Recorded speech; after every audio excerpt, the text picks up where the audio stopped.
বৈষম্যবিরোধী ছাত্র আন্দোলনের সময় তারকাদের একাংশ ছাত্রদের বিপক্ষে দাঁড়িয়ে একটি প্ল্যাটফর্ম তৈরি করে হোয়াটসঅ্যাপে তারা গোপন গ্রুপ খুলে ছাত্রদের দমন করার পরামর্শ দেন।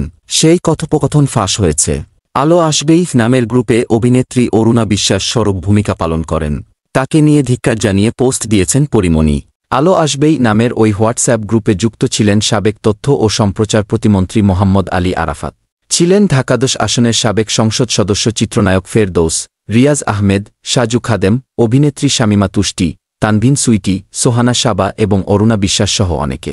ভাইরাল হওয়া সেই স্ক্রিনশটে দেখা গেছে অভিনেত্রী অরুণা বিশ্বাস, সোহানা সাবা, সুইটি ছাত্রদের যেকোনো মূল্যে দমন করার পরামর্শ দিচ্ছেন।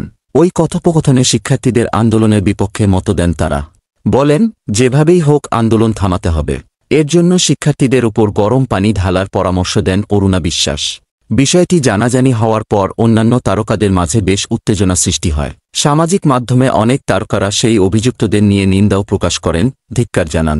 তারই প্রেক্ষিতে অরুণা বিশ্বাসের গরম পানি ঢালার কথায় রীতিমতো ঘৃণা উগরে দিয়েছেন ঢাকাই চিত্রনায়িকা পরিমণি। পরিমণি তার ফেসবুকে অরুণা বিশ্বাসকে নিয়ে লিখেছেন, অমানুষ, হিংস্র, লোভী, এত হিংসা নিয়ে কখনোই শিল্পী পরিচয় বহন করতে পারেন না আপনি।